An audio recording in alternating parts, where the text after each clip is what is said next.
In the UK right now, there are over 3.8 million people living with chronic loneliness, compared to 3 million people living with cancer. Why are so many black men lonely? It's possible that you may be more likely to survive cancer than you will loneliness.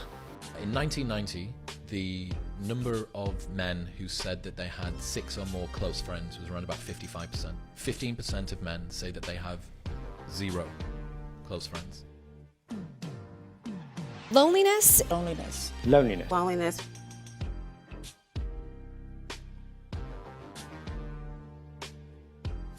Hey guys, welcome back to the channel.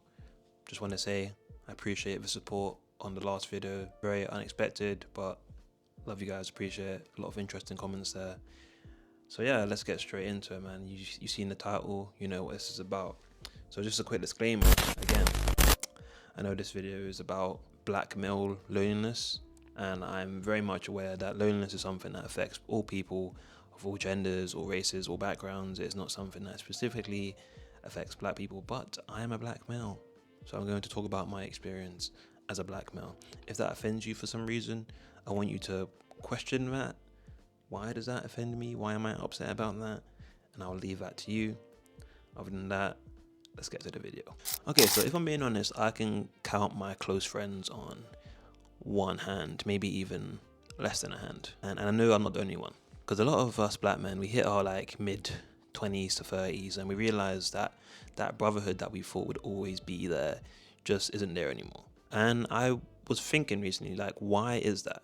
Like, why do so many of us end up isolated even though we grew up surrounded by so many different people? Well, this stat kind of put it into perspective for me. So in the UK, around 27% of men report to having no close friends, and as black men are disproportionately affected by mental health challenges, with around 23% of black men experiencing some form of common health problems compared to around 17% of white British men. It kind of just put things into perspective for me. Like, there's clearly something that is different with the black experience when it comes to loneliness than the white experience, for example. So today I want to kind of go it further into depth and really dig deep and understand why this is. Because I want to talk about why so many black men in the UK are kind of losing their friendships as we get older.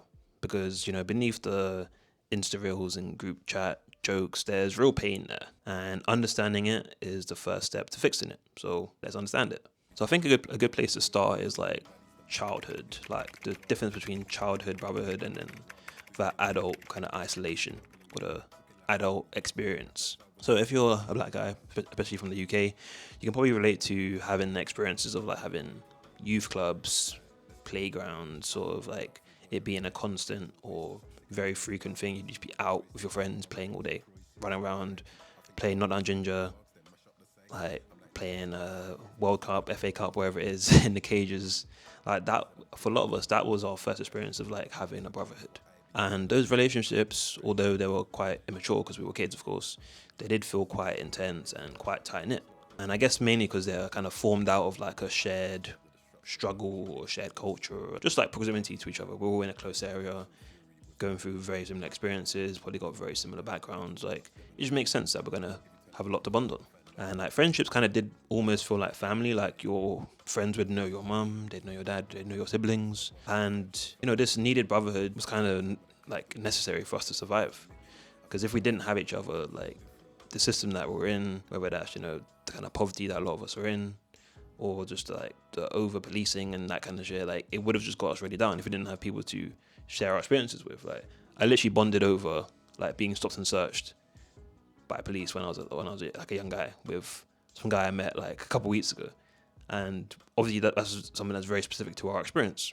But the sad reality is that a lot of us men, as we age, we're not really taught how to nurture friendships, like past adolescence, like past the kind of like trivial kind of just conversations and trivial connections. And I think due to this, a lot of us don't know how to maintain or build relationships as we age. For example, with this UK study, I think it's called the Campaign to End Loneliness. It found that men aged 30 plus are among the loneliest demographic in the UK. especially those that come from a working class or ethnic minority background, which makes a lot of sense. Because I think the main difference between these like kind of boyish relationships and relationships that you want to have with men as you grow up is that as a young guy, relationships feel effortless. It's like, it doesn't feel like I'm making any effort to talk to you. It doesn't take much effort to like invite you to, you know, come outside or to jump on the game or to do X or Y. As soon as there's that barrier of like inconvenience, it's just like the friendships go out the window. And I think part of that is that it's no longer seen as a necessity to have like friends. Is no longer seen as like something that is needed. It's more like a luxury, which I think is again something that's been like inserted and brainwashed into us to believe that human connection is just like something that's nice to have rather than a necessity, which again kind of leads back to the capitalist nature that we're, you know, capitalist nature of society that we're in. If you want to talk about that, we can talk about that later maybe. Oh my God, like, can we talk about like the political and economic state of the world right now? Okay, so let's talk about the stigma around emotional vulnerability, especially for black men.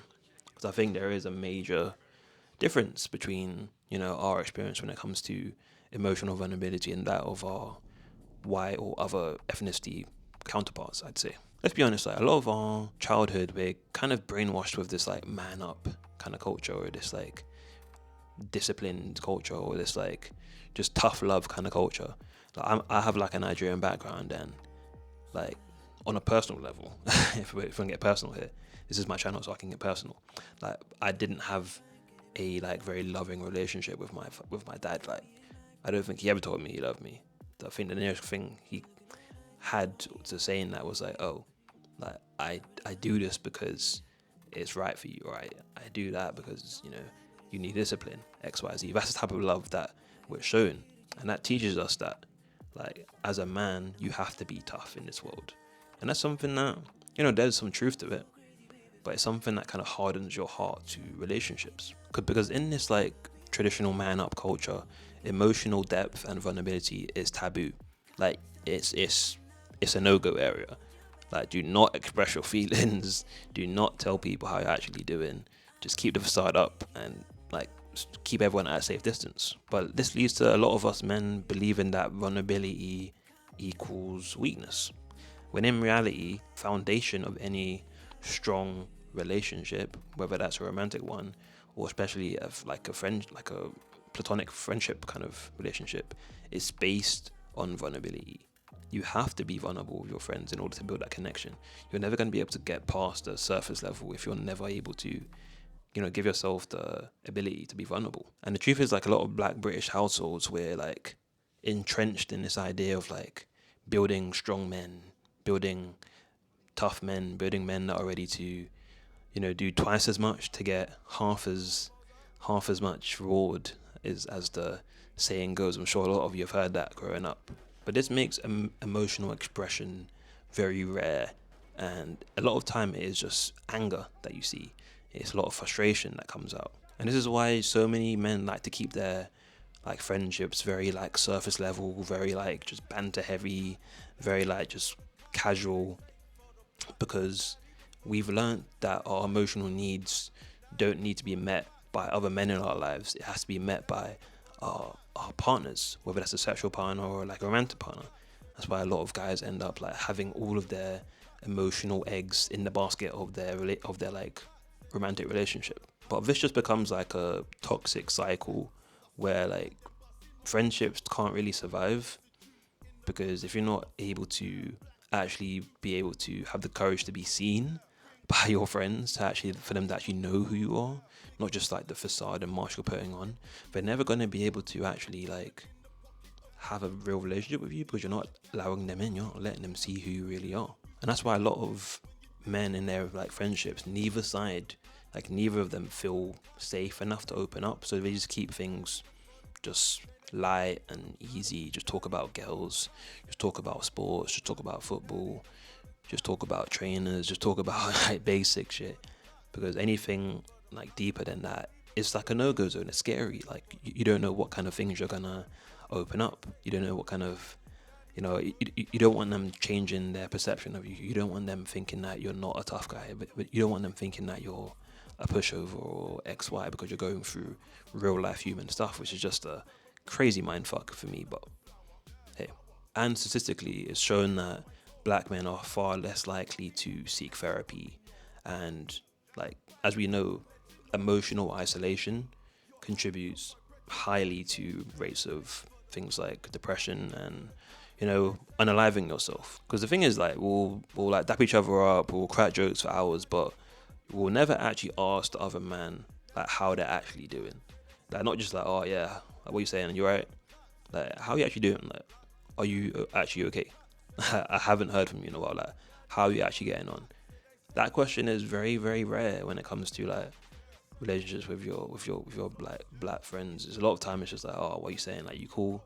What are you saying? Oh, like, you see the game last week? Yeah, like, it's just banter shit. And of course, there's a time and space for that, but that can't just be the only way you talk to your friends, and that can't just be the only way. And the truth is, yeah, something I had to really acknowledge in myself is like, if you were to actually ask a friend how they were doing and they actually did open up to you, like, would you actually know what to say?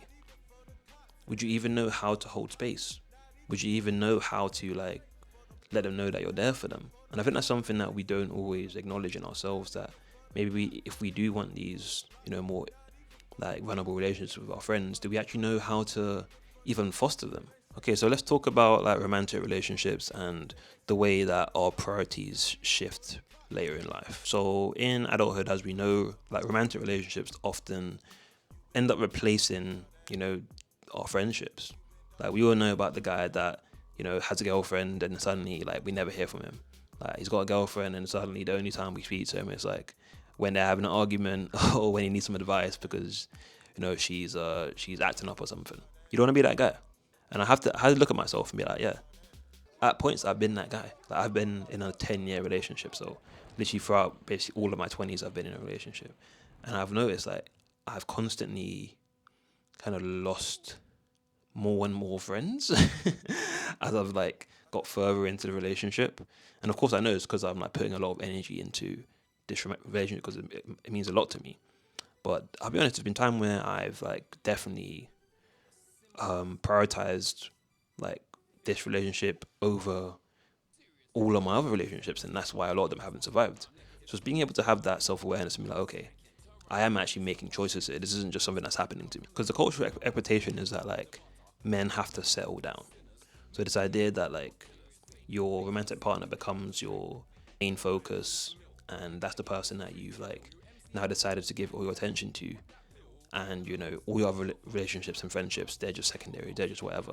And that mindset in itself is quite toxic, because what it does, it puts a lot of pressure onto your romantic relationships. It puts a lot of pressure onto your partner, and it's kind of unfair. Like, if you don't have outlet for some like just some conversations that you don't need to have with your partner, you can end up like putting a lot of pressure onto them to be everything for you. And I don't think that's realistic. I think it is very, very okay and natural to like not burden your romantic partner with all of your worries, all of your stresses, all of your thoughts. And having like friends that you trust and do have that connection with is very important. And the difference between men and women in these situations where, you know, you're in a long-term relationship is that women are socialized to still maintain their friendships even after marriage, for example. And the truth is, men just aren't. We're just not. And I'll be honest, I'm guilty of becoming that guy that like as soon as I was serious in my relationship, I kind of disappeared like I was in witness protection. Like the guys were not hearing from me for a bit, I can't lie. Like, and like suddenly I just realized the only time I was kind of interacting with people was when they were like commenting on my anniversary post or like commenting on my birthday post or like things like that. I was thinking, yeah, this is something that is happening to me. Like, it can happen to me as well. And I think that's a lot of the inspiration for making this video. Because of course, like, prioritizing your partner is absolutely fine. I think that's perfectly healthy to do, but not at the expense of like basically disregarding and discarding all your other relationships, especially with other black men. It's very important for us to have these, you know, these communities and these spaces where we can actually confide in each other and share our thoughts and our struggles.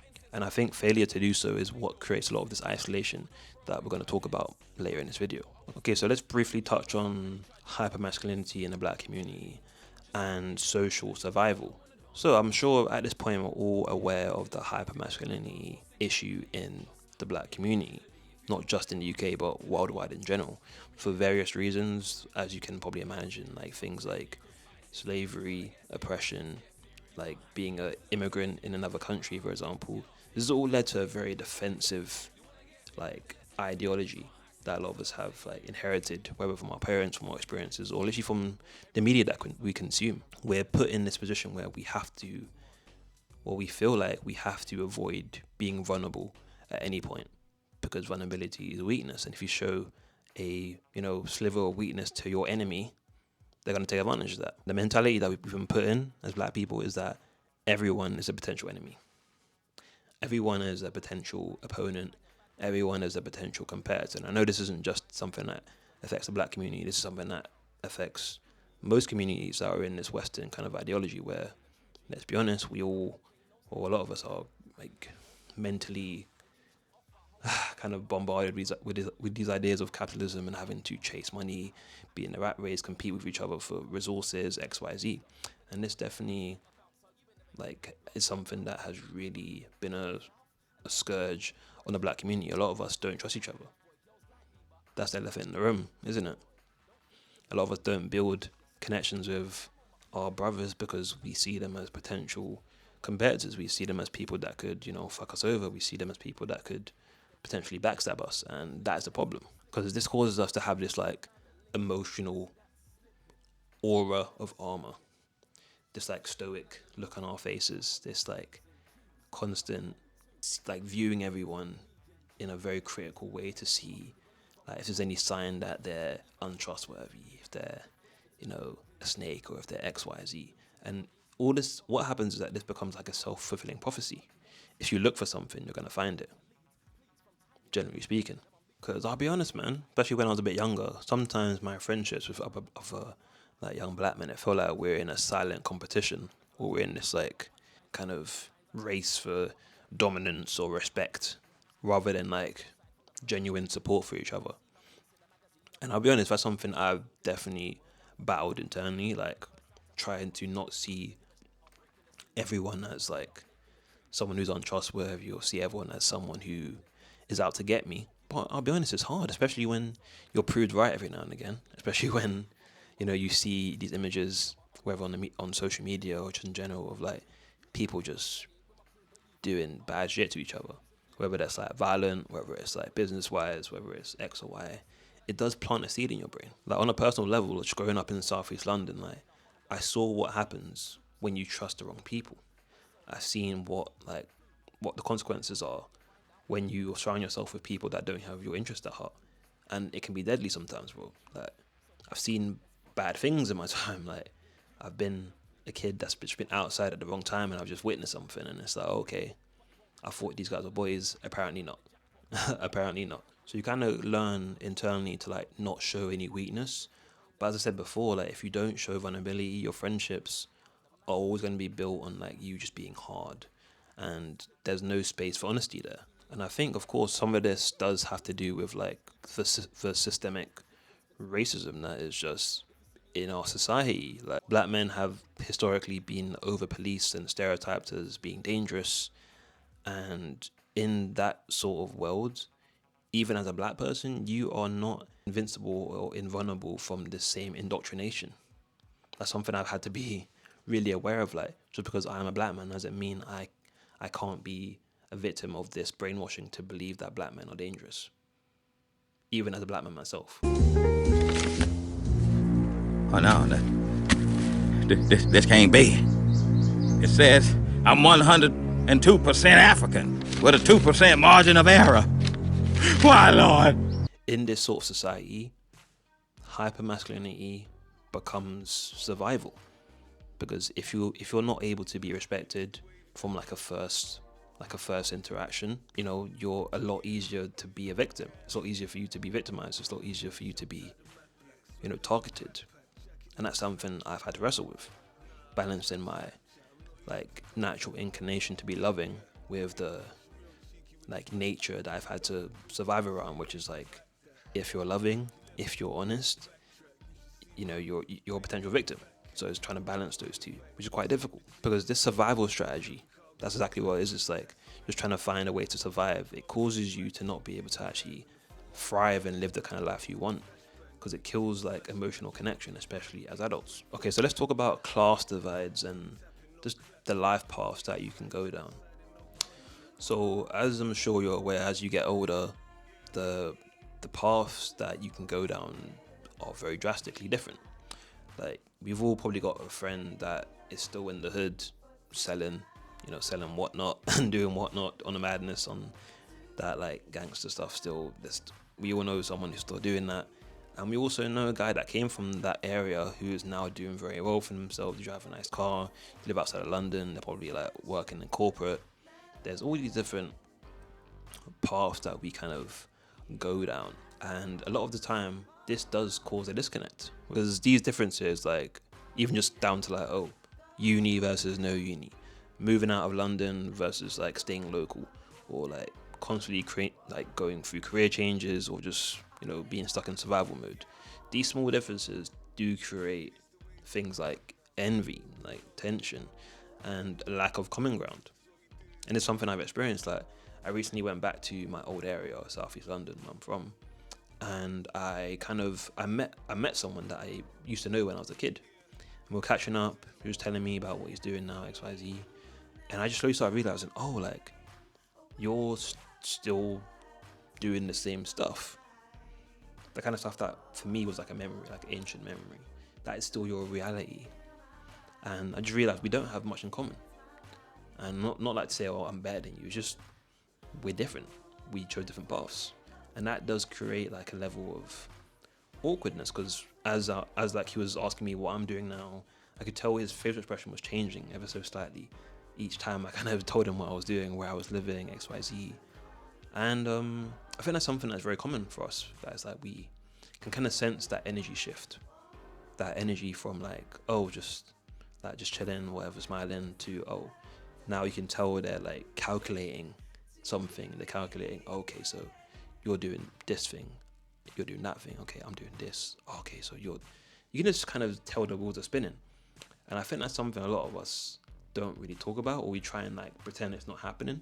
And again, even just that, it prevents us from building our connections, because we're not being honest with ourselves.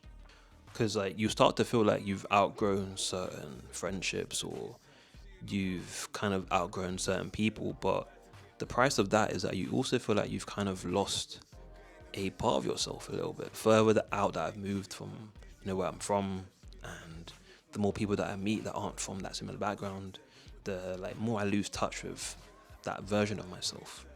And it's not like that's a good or bad thing, it's just a thing. And that does create differences in, you know, the people that you interact with, who now are expecting you to maybe still have the same mindset or the same opinions that you used to have. And it's just like, no, that's not me anymore. And a lot of time, like, moving out of poverty, moving out of like the areas you're from, people will feel like you've betrayed them, or like you feel like you're better than them. They'll honestly have the sort of energy like, oh, okay, like, oh, like, you think you're better than me now, you think you're this, you think you're that. And it's like, no, that's what you think. You think I'm better than you. I didn't say any of that. I'm just telling you facts. So finally, let's kind of talk about the silent epidemic of loneliness in black men. Just like, let's round it all up. I feel like a lot of black men feel deeply, deeply lonely, but will not admit it, for many of the various reasons I spoke about in this. And things like, you know, a lack of community spaces, you know, losing youth clubs, gentrification, you know, things like that, do make it worse. Like, it's definitely exacerbating the issue that's already there. And the facts are that 45% of black British men aged 25 to 45 report to feeling lonely often, according to ONS data in 2022. And I'm sure now this has only got worse with, you know, how frequent we're all on social media, how frequently we're all just going to work, going home, going to the gym, going home, like, we're all living very autonomous but lonely existences. And for a lot of us, this can be confused with, you know, the ideas of like black excellence, black opulence, decadence, pictures next to the president. That's just a Jay-Z verse, I think. But yeah, like, a lot of it can be confused with like, oh, I'm just doing my own thing, I'm grinding, this is what black excellence looks like being an individual person, just grinding, doing your thing, going to work, getting money. It's empty. It's empty. And I know it feels empty as well, bro. It feels empty as fuck. Like, why am I working all these hours? Why am I spending so much time doing all of this if there's no community of people to share this lived experience with? It just feels empty, because social media will create this like illusion of friendship, this illusion of community, like, but DMs and likes and like memes and emojis and shit, it don't replace genuine brotherhood that we're lacking. So what can we do about it? Let's talk about it. Let's talk about how we can build brotherhood again. So I think the main thing we can do is just literally be the change that you want to see. Things like what I'm doing right now. I'm openly speaking about this issue that I felt deeply for a long time. For me, this is the first step in making this change, speaking about it. Like, being okay with being vulnerable, being okay with making the first move, being okay with like starting these emotional conversations. And in my own personal life, I've tried to be the difference that I want to see. I've tried to normalize addressing the elephant in the room when I'm with my boys, like saying, hey, we haven't spoken for a while and I don't know how you guys are doing. How are you guys actually doing? I just like cutting through the bullshit like that straight up and actually just addressing what you want to ask and addressing how you want to be like seen in your friendship group. It's not anywhere near as bad as it seems. And of course I feel like creating intentional spaces for black men to talk about the issues is something that's very important. And I'm hoping like spaces like this, channels like mine, other channels out there are starting a conversation that can, lead to, people talking about this, whether you send this video to your boys in your group chat and it starts a conversation, or, you go on and maybe make your own videos and talk about your own things that you're struggling with. I want us to be more comfortable to talk about our truths, even when they're vulnerable and a bit awkward. And of course, I want to encourage like black men to look after their mental health. I know a lot of us look after our physical health. A lot of us will go to the gym, flex in the mirror, take some snaps of that, but inside we're still hurting. Inside we still feel like that lost little kid. I want you to, encourage your brothers, your friends to really like look after them, their mental. I know a lot of us are going through stuff that we don't talk about. A lot of us are fighting battles that we never openly discuss, and we don't have to do it alone. A lot of us are going through similar experiences. Why not lean on each other when we need to? Because I don't think brotherhood should suddenly just stop when we grow up and we start making our own money. Like, we need each other more than ever. Times are getting weird. Times are getting dark. We're gonna need each other, especially when the AI bots start coming out on some Terminator shit. We need to band together, guys. Get ready, all right? They're coming. Trust me, they're coming. All right, so the truth is that friendship doesn't just happen anymore. It takes real work and dedication. And as a black man in the UK, we're carrying a lot of, generational pain that if we're not careful, will pass down to the next generation. That loneliness, that isolation, that hurt.